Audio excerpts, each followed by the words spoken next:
حمدا كثيرا طيبا مباركا فيه كما يحب ربنا ويرضى.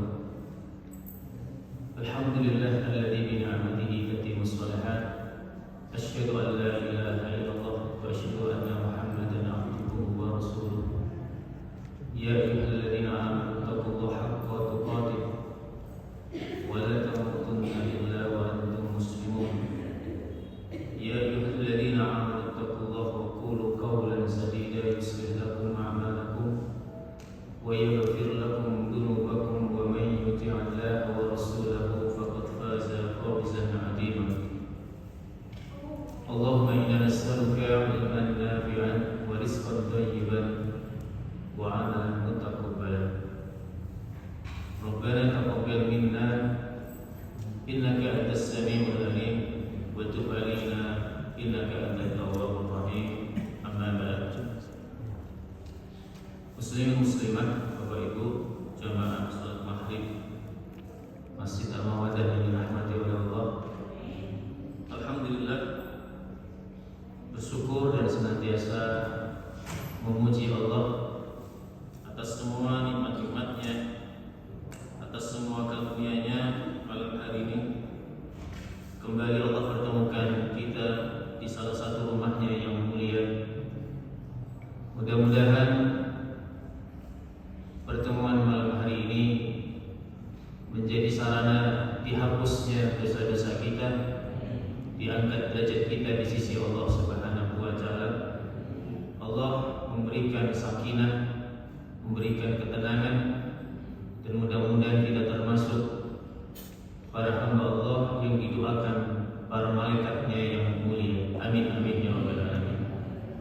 Salawat serta salam semoga tercurahkan kepada Nabi kita Muhammad sallallahu alaihi wasallam, dan mudah-mudahan salawat ini tersambung kepada seluruh keluarga beliau, seluruh kerabatnya, para sahabat-sahabatnya, dan mereka orang-orang beriman yang senantiasa menghidupkan sunnah-sunnah beliau hingga dunia ini berakhir.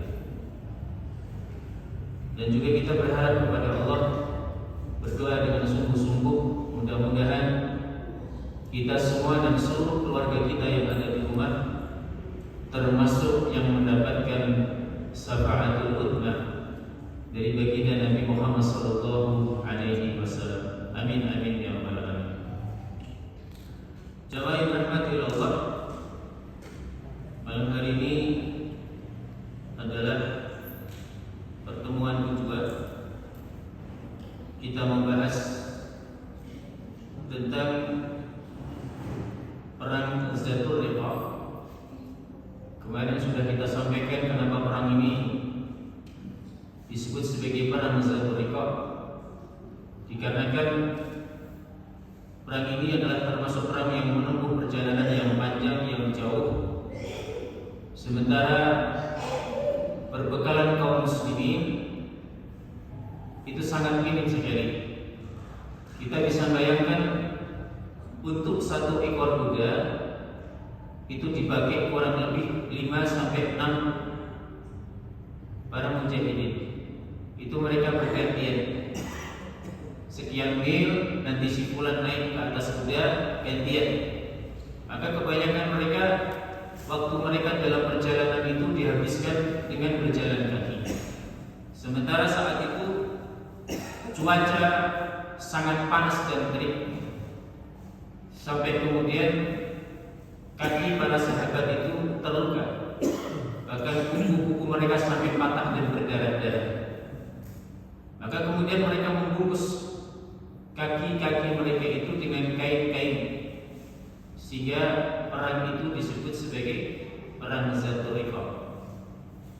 Karena disebut Zatul Riqa karena balutan kain yang ada pada kaki-kaki para sahabat Nabi Muhammad SAW. Terakhir kita membahas bagaimana Rasulullah SAW ketika beliau istirahat di dalam satu lembah, kemudian ada seorang Arab Badui yang kemudian mengambil pedang Nabi yang sedang digantungkan di salah satu ranting batang pohon, kemudian mengambilnya, dan pedang itu dipakai untuk orang Badui itu mengancam Nabi Muhammad SAW. Kata orang itu, ya Muhammad, kalau seperti ini, siapakah yang akan menolong kamu? Itu Rasulullah SAW dengan mantap sekali menjawab, Allah, Allah, Allah. Maka seketika tangan orang Arab Badui itu kemudian gemetar dan jatuhlah pedang itu. Rasul kemudian bangkit mengambil pedang yang jatuh itu, dan pedang itu diarahkan kepada Arab Badui itu. Kata Nabi, kalau sekarang siapa yang akan menolongmu?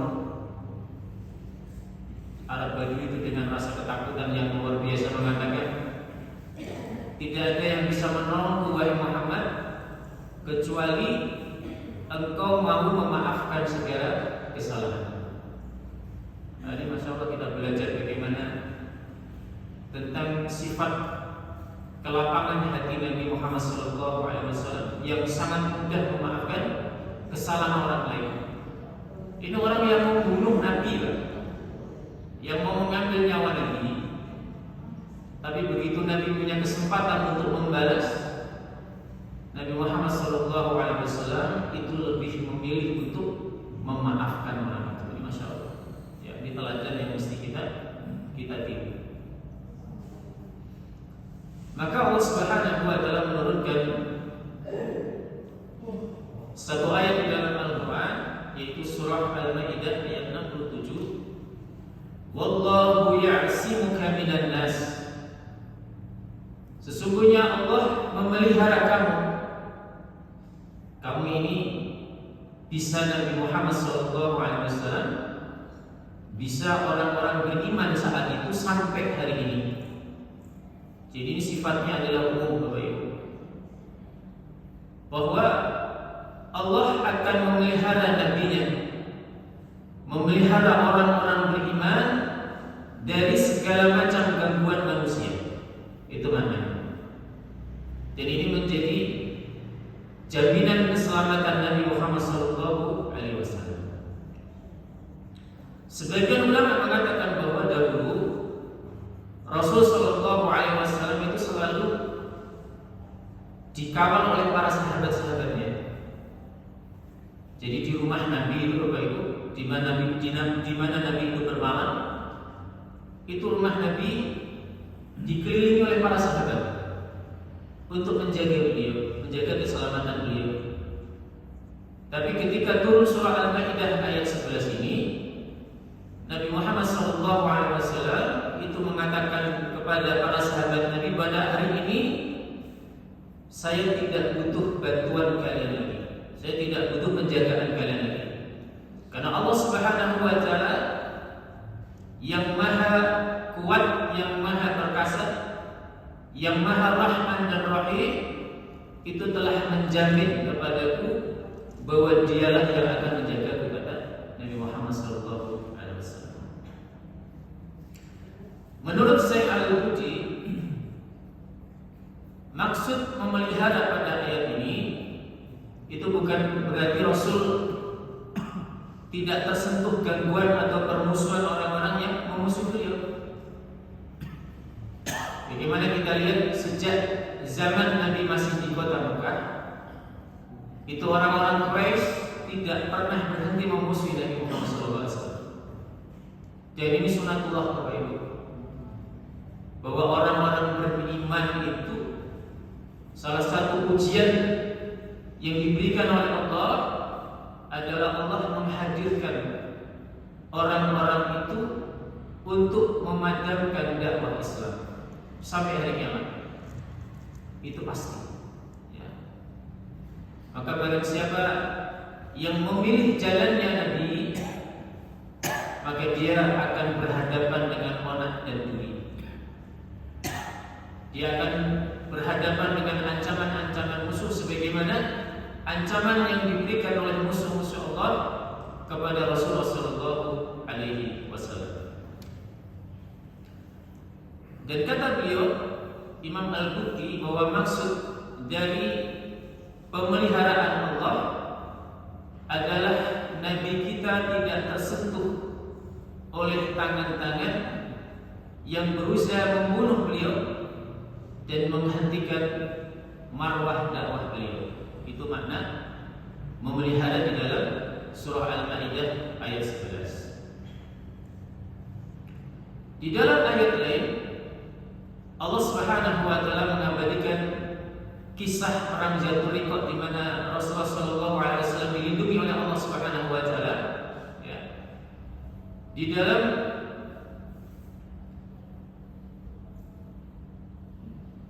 surah Al-Maidah, ya ayyuhalladzina amanu dzkuru nikmatallahi 'alaikum id hamma qaumun ay yabsutu ilaikum aydiyahum fakaffa aydiyahum ankum. Wahai orang-orang beriman, ingatlah nikmat Allah yang diberikan kepadamu ketika suatu kaum bermaksud hendak menyerangmu dengan tangan-tangannya, lalu Allah menahan tangan mereka dari kamu. Imam Al-Qurtubi beliau mengutip pendapat mayoritas ulama bahwa ayat di atas diturunkan kepada Rasul sallallahu alaihi wasallam itu bertepatan dengan kejadian saat pulang dari perang Zatul Riqah dan hendak dibunuh oleh seorang Arab Badui yang bernama Ghawras ibnu Haris. Sebagian riwayat yang lain mengatakan bahwa Arab Badui itu namanya Daksur. Ya. Daksur. Di lain tempat dikatakan Ghawras ibnu Haris. Ada yang mengatakan bahwa ayat ini diturunkan kepada Nabi Muhammad SAW berkenaan dengan rencana kaum Yahudi, di mana kaum Yahudi itu mengundang jamuan makan kepada Rasulullah SAW dan mereka sudah mempersiapkan untuk membunuh Nabi Muhammad SAW. Maka kemudian menurut Imam Ibnu Hatim, Jibril datang kepada Nabi Muhammad SAW tentang rencana jihad mereka. Maka kemudian Rasulullah SAW ditahan oleh malaikat Jibril untuk tidak datang kepada jamuan orang-orang Yahudi. Ada juga yang mengatakan bahwa ayat tadi, Bapak Ibu, itu diturunkan oleh Allah tentang peristiwa Bani Nadir yang sudah kita bahas kemarin itu. Bagaimana orang Yahudi itu menyiapkan batu penggilingan yang mereka naik di atas lantai 2, sementara Rasulullah SAW itu bersandar di dinding rumah mereka. Ya, mau dijatuhi batu gitu. Ya. Maka Jibril datang memberitahu Nabi Muhammad SAW. Ya. Maka kemudian Nabi Muhammad SAW meninggalkan tempat perkampungan Bani Nadir. Tentang peristiwa ini yang paling penting Bapak Ibu, Allah Subhanahu wa taala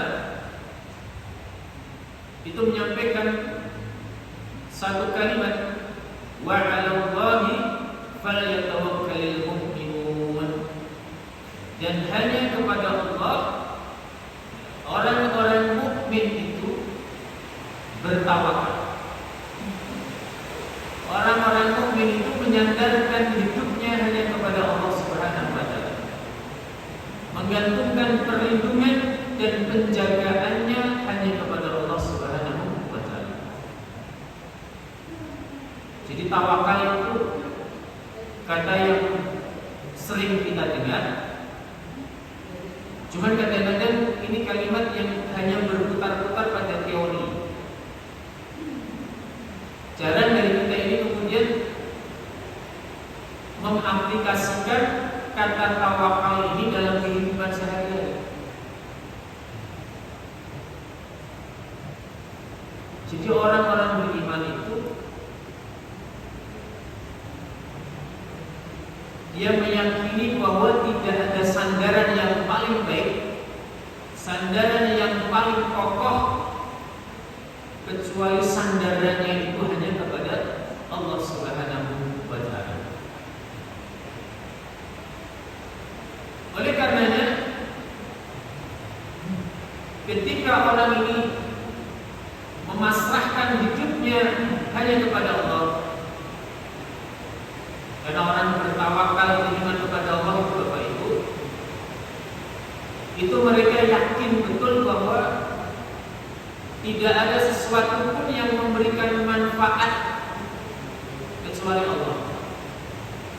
dan tidak ada satupun mara bahaya yang menimpa seorang hamba kecuali itu dalam izin Allah Subhanahu wa Ta'ala.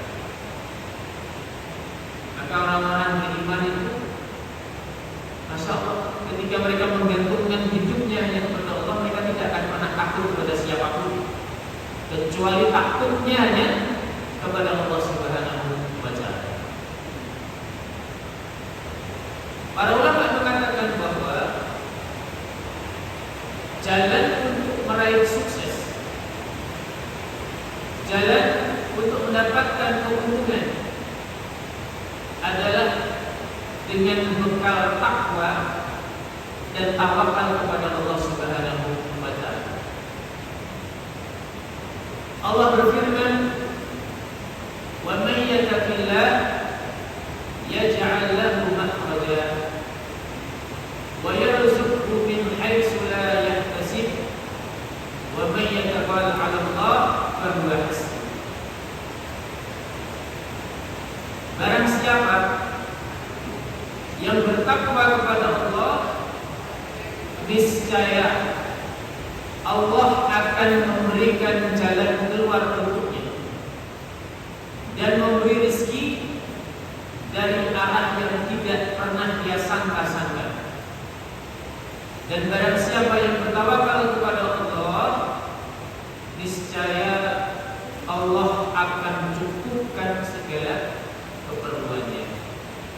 Jadi Masya Allah, jaminan bagi orang-orang yang bertakwa kepada Allah Subhanahu wa Ta'ala, Allah akan mencukupi rezekinya, diberikan rezeki dari arah yang tidak pernah ia sangka-sangka, dan Allah akan jadikan orang itu sebagai seorang yang qanaah, selalu cukup, selalu ridho dengan apa yang diberikan oleh Allah Subhanahu wa Ta'ala.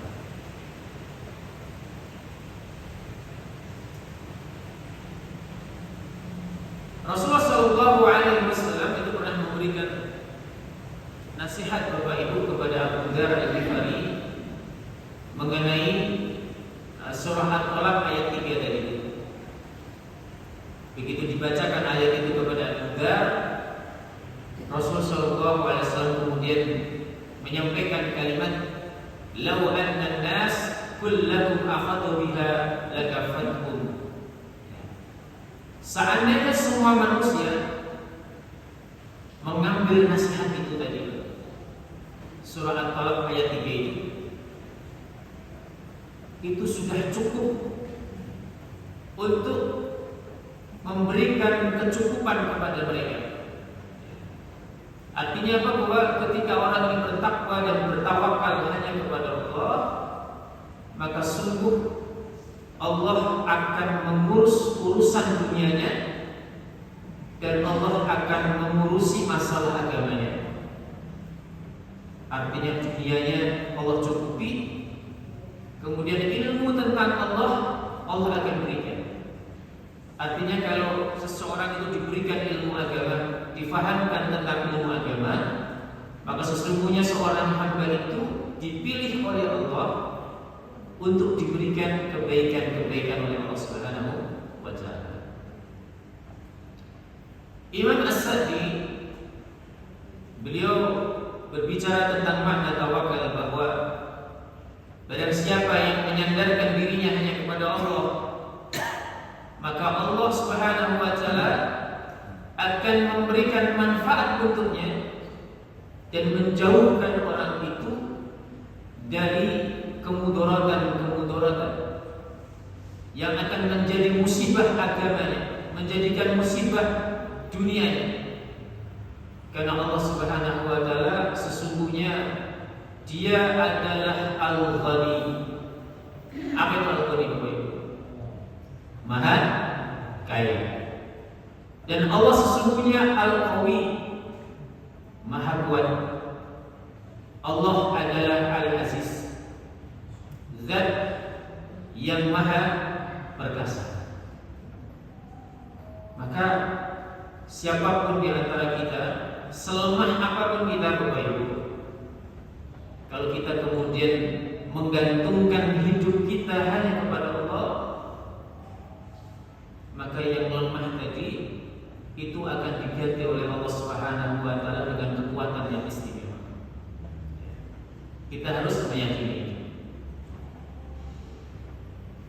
Jamaah yang dirahmati oleh Allah Subhanahu wa taala, mari kita sejenak berbicara tentang makna tawakal ini. Tujuannya supaya kita bisa mengaplikasikan di dalam kehidupan kita sehari-hari. Nanti tahun 8 Hijriah itu Bapak Ibu, ini kita bicara Zatul Riqah ini di tahun 7 Hijriah. Tahun 9 Hijriah nanti kita akan bicara, 8 Hijriah akan berbicara tentang perang Hunain. Perang Hunain itu Rasulullah SAW itu melawan kaum Hawazin. Kaum Hawazin ini termasuk di dalamnya adalah kabilah Taif, di mana Nabi waktu kecil diasuh di kota itu. Rasul itu di Madinah membawa pasukan 10.000. Kemudian beliau melakukan fathu Mekah, menaklukkan kota Mekah, sampai kemudian 2.000 masyarakat Mekah masuk Islam. Maka jumlah pasukan muslimin saat itu 12.000. Kemudian Rasul memerintahkan untuk berjihad ke Hunain, ke Taif itu. Ini pernah kita sampaikan bagaimana kaum muslimin ini berbangga-bangga dengan jumlah. Ada satu orang, ini maklum juga karena orang yang satu ini adalah orang yang baru masuk Islam. Imannya belum kokoh, baru masuk Islam. Ketika melihat pasukan 12.000 itu yang banyak itu, satu orang itu mengatakan bahwa hari ini kita tidak mungkin dikalahkan oleh mereka dikarenakan jumlah kita yang banyak. Ini kembali lagi makna tawakal, ya, makna tawakal. Jadi muslimin itu diajari oleh Allah tidak boleh bergantung kepada selain Allah. Ketika muslimin bergantung dengan banyaknya jumlah pasukan, itu sudah menjadi tanda bahwa muslimin itu akan kalah. Akan kalah. Karena hilang tawakalnya kepada Allah Subhanahu wa taala. Itu jarak Mekah ke suku Hunain itu, Pak. Itu kira-kira cuma 35 kilo. Itu kalau ditempuh dengan waktu normal setengah hari sampai. Setengah hari sampai. Tapi dikarenakan kalimat satu orang tadi yang itu mempengaruhi pasukan muslimin, Allah hukum. Jarak yang mesti ditempuh setengah hari itu 4 hari baru sampai kaum muslimin itu. Padahal kebiasaan Nabi itu kalau perang sebelum musuhnya datang itu Rasul lebih dulu datang. Itu muter-muter di padang pasir, gak karuan. Dan Rasul menyadari bahwa hukuman yang Allah berikan kepada kaum muslimin itu dikarenakan mereka kehilangan sifat tawakal kepada Allah. Dihukum sama Allah.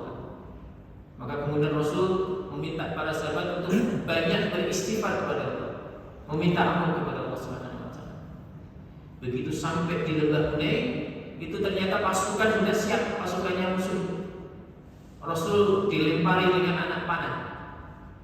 Bapak Ibu tahu 12.000 itu semua lari meninggalkan Rasulullah SAW kecuali hanya 80 orang yang bersama Nabi. Lari kan? 12.000. Tetapi Rasul SAW ini, Masya Allah, Rasul diberkahi, dibekali oleh Allah sifat tawakal yang luar biasa. Rasul tidak mundur kan? Rasul tetap di atas kendaraan beliau. Dan Bapak Ibu tahu di perang Hunain itu Rasul naik apa? Naik apa? Naik keledai, Pak. Bukan naik kuda, bukan naik unta. Keledai itu kalau masalah lari itu kalah jauh dengan unta, kalah jauh dengan kuda. Artinya mau lari nggak bisa. Itu Rasul Sallallahu Alaihi Wasallam. Ya. Maka Rasul Sallallahu Alaihi Wasallam itu tetap di medan laga.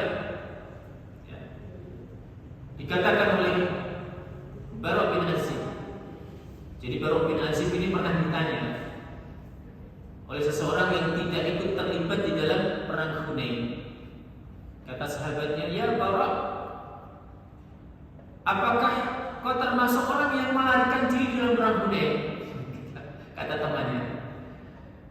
Bara' bin Azib jujur, "Saya termasuk orang yang ikut melarikan diri." Bapak Ibu bisa saksikan, nanti dibaca tentang biografi Bara' bin Azib. Nanti Bara' bin Azib itu ketika perang Yamamah melawan Musailamah al-Kadzdzab itu bentengnya Musailamah al-Kadzdzab itu kokoh sekali, nggak bisa ditembus. Dan Bara' bin Azib tahu itu diminta untuk dilemparkan ke dalam benteng. Bisa dibayangkan satu orang sendirian. Supaya apa? Supaya beliau ini masuk ke dalam benteng kemudian membuka benteng. Muslimin biar masuk. Itu dasarnya ketangguhan seorang Bara' bin Azib. Tapi di dalam perang Hunain ikut lari lah. Ikut lari Bara' bin Azib. Ya. Dia mengatakan, "Saya termasuk orang yang lari, tapi tidak dengan Rasulullah SAW." Kata beliau. Ya. Kemudian beliau berkata, "Suku Hawazin itu melempari kami, menghujani kami dengan anak panah. Ketika menghadapi mereka, orang-orang itu berlari meninggalkan Nabi Muhammad SAW. Sementara aku menyaksikan Rasulullah SAW dengan Abu Sufyan ibn Haris. Mereka memegang tali kendali keledai putih beliau. Kemudian beliau meneriakkan, 'Anna Nabi la kadhib anabnu Abdul Muttalib.' Nabi berteriak-teriak supaya orang-orang yang lari itu kembali. 'Aku ini seorang nabi,' kata Rasul, 'dan aku tidak pernah berkata dusta kepada kalian. Dan aku ini adalah anak dari Abdul Muttalib.' Dan nanti disahkan itu orang-orang Muslim yang lari itu kembali. Dan yang lucu adalah onta-onta itu, onta-onta kuda-kuda yang lari dari itu sampai diajak kembali saja nggak mau, Pak. Maka sahabat itu turun dari kuda-kuda mereka, turun dari onta-onta mereka, mendengar panggilan Nabi, kemudian mereka mengelilingi Nabi, melindungi Nabi di perang Hunain itu. Maka ulama kemudian memberikan komentar terhadap apa yang terjadi di perang Hunain. Inilah adalah sifat tawakalnya Nabi Muhammad SAW, bahwa sehebat apapun serangan musuh, ketika seseorang itu bertawakal kepada Allah Subhanahu wa Ta'ala, maka orang beriman itu yakin bahwa Allah pasti memberikan kemenangan. Nah, itu Pak. Jadi Bapak Ibu yang hari ini mendapatkan kesulitan yang mungkin kita tidak tahu bagaimana solusinya, maka pasrahkan jiwa kita, nasib kita kepada Allah Subhanahu wa Ta'ala. Tapi tentu tawakal ini Bapak Ibu ini bukan kata benda ya. Jadi tawakal itu kata kerja.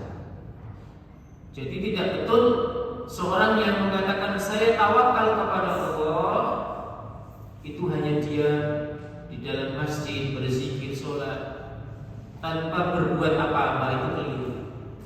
Itu bukan tawakal. Karena tawakal itu adalah kata kerja. Dia bergerak dinamis. Tidak betul seseorang yang mengatakan saya tawakal kepada Allah kemudian hanya diam tanpa ada usaha. Pernah ditanyakan kepada Nabi, Bapak Ibu, "Ya Rasulullah, kami ini memiliki seorang tetangga yang hari-harinya itu disibukkan di dalam masjid. Dia berzikir, sholat. Sementara untuk masalah makanan dan minumnya, dia disokong oleh keluarganya, disokong oleh saudaranya. Mana yang lebih baik ya Rasulullah?"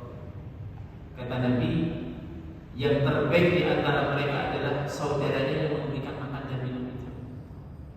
Lihat Pak, ya. Maka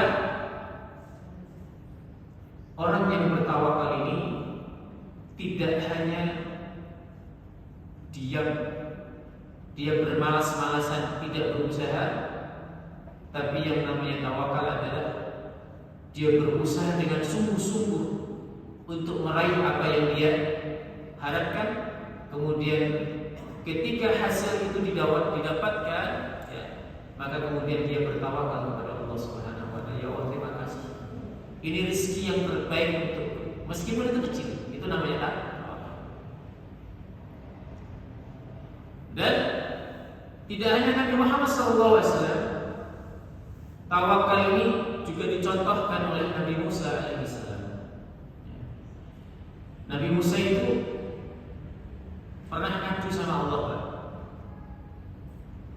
Saat Nabi Musa itu diminta untuk mendakwai Fir'aun. Ya Musa datangi Fir'aun, nasihati dia, ajaklah dia masuk Islam.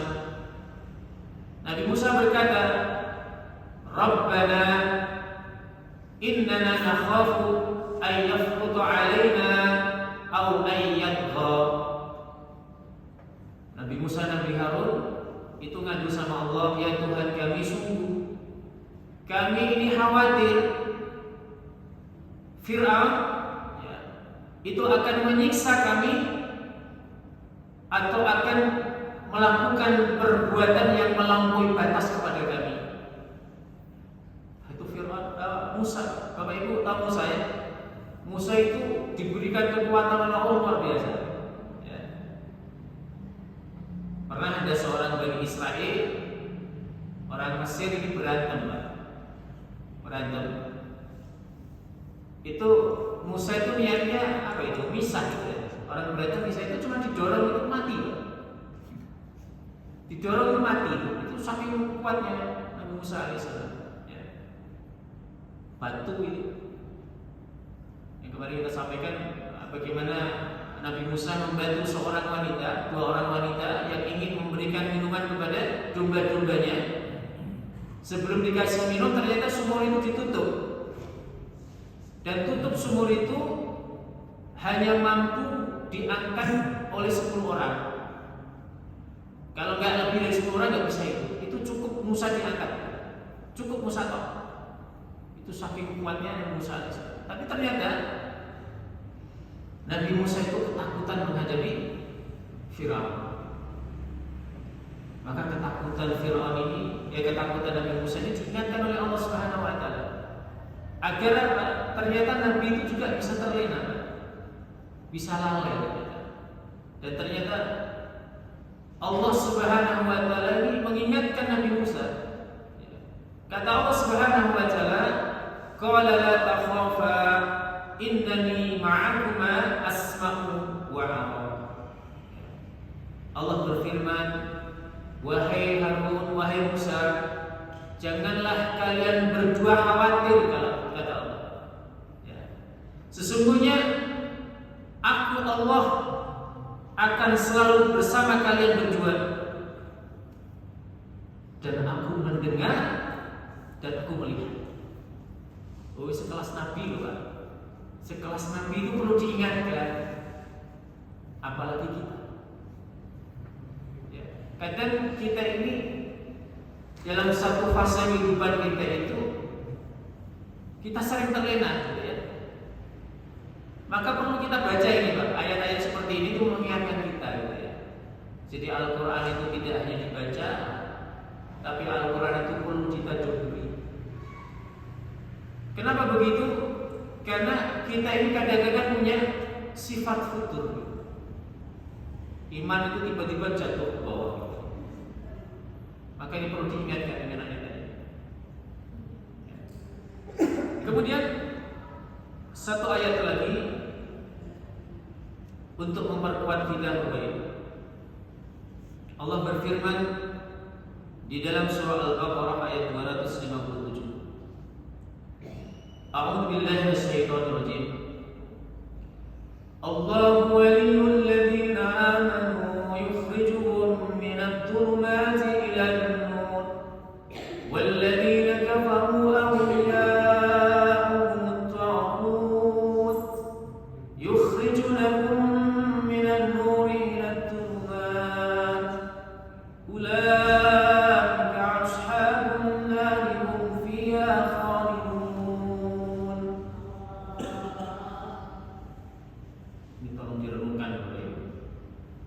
Kata Allah, Allah itu pelindung.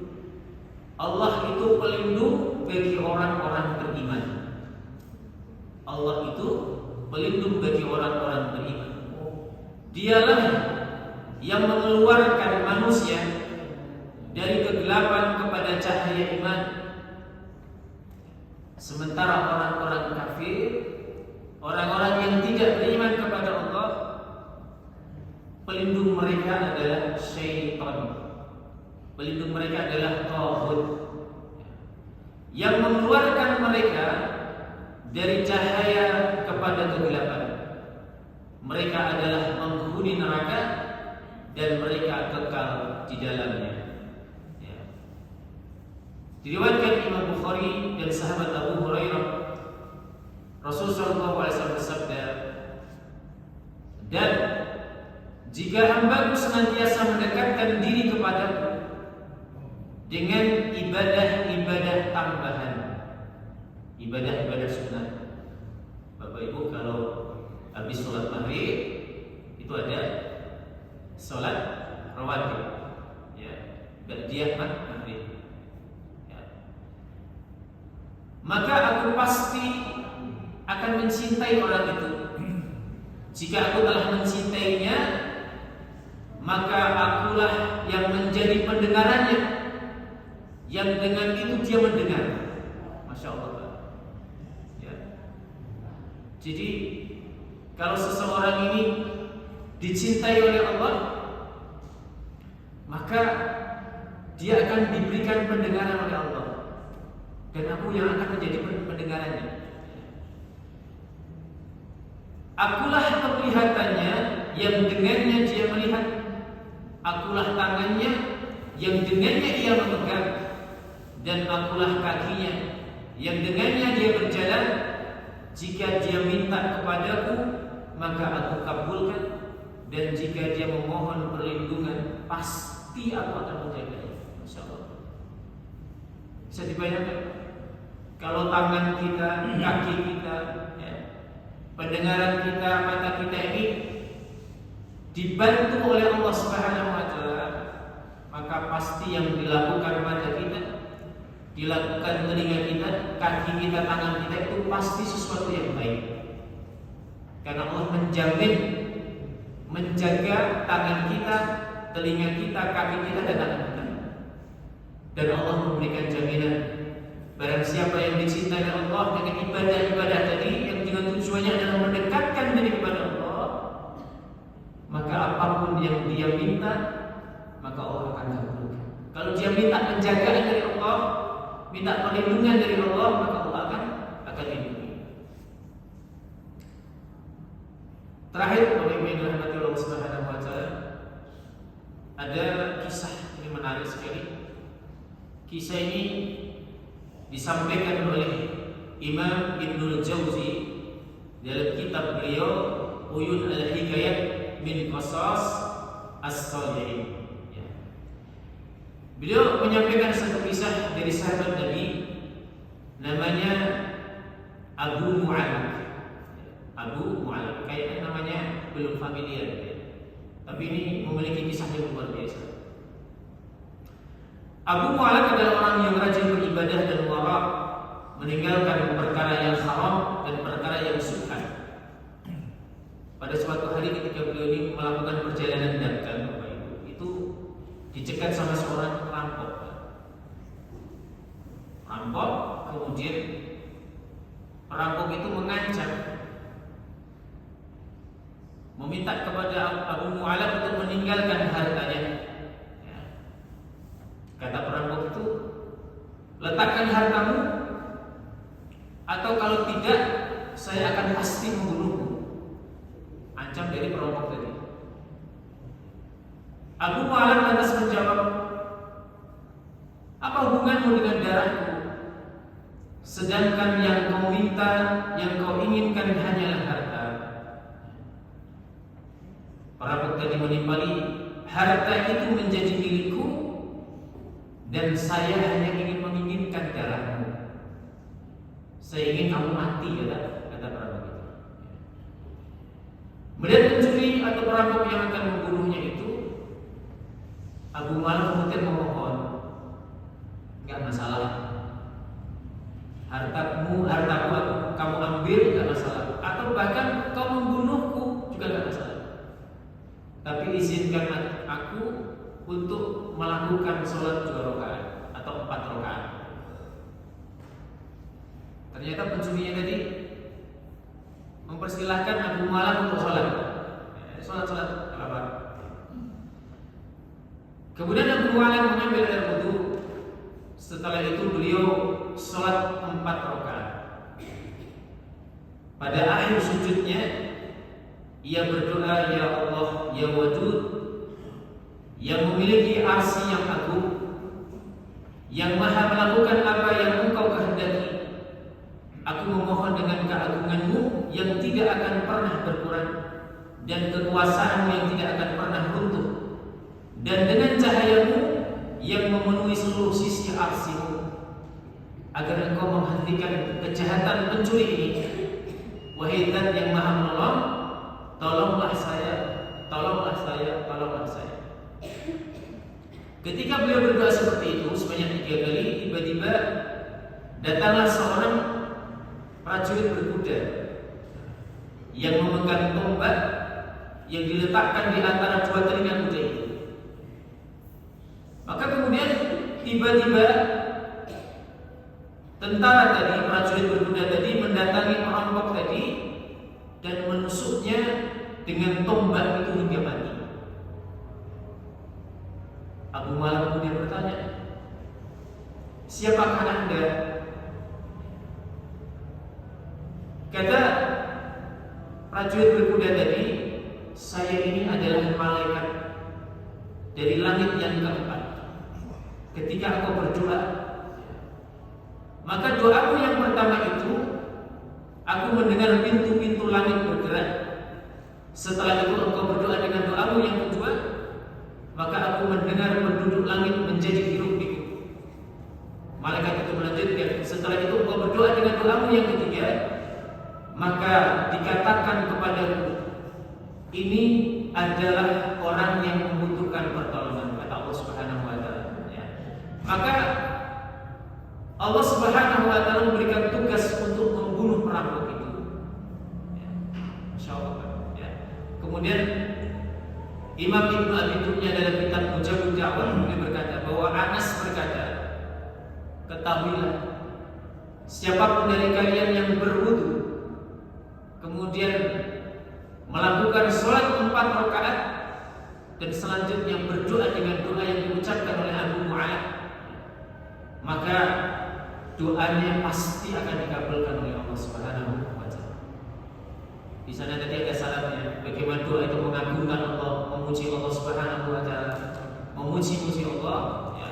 Kemudian dengan khusyuk meminta dengan sungguh-sungguh kepada Allah Subhanahu wa taala, maka itu pasti akan dikabulkan oleh Allah Subhanahu wa taala. Baik, mudah-mudahan bermanfaat yang kita kaji malam hari ini. Insyaallah pekan depan kita masih membahas perang Zadul Riqab dan masih banyak kisah-kisah yang bisa kita ambil ibrahnya. Mudah-mudahan bermanfaat. Subhanallahumma wa bihamdika asyhadu an la ilaha illa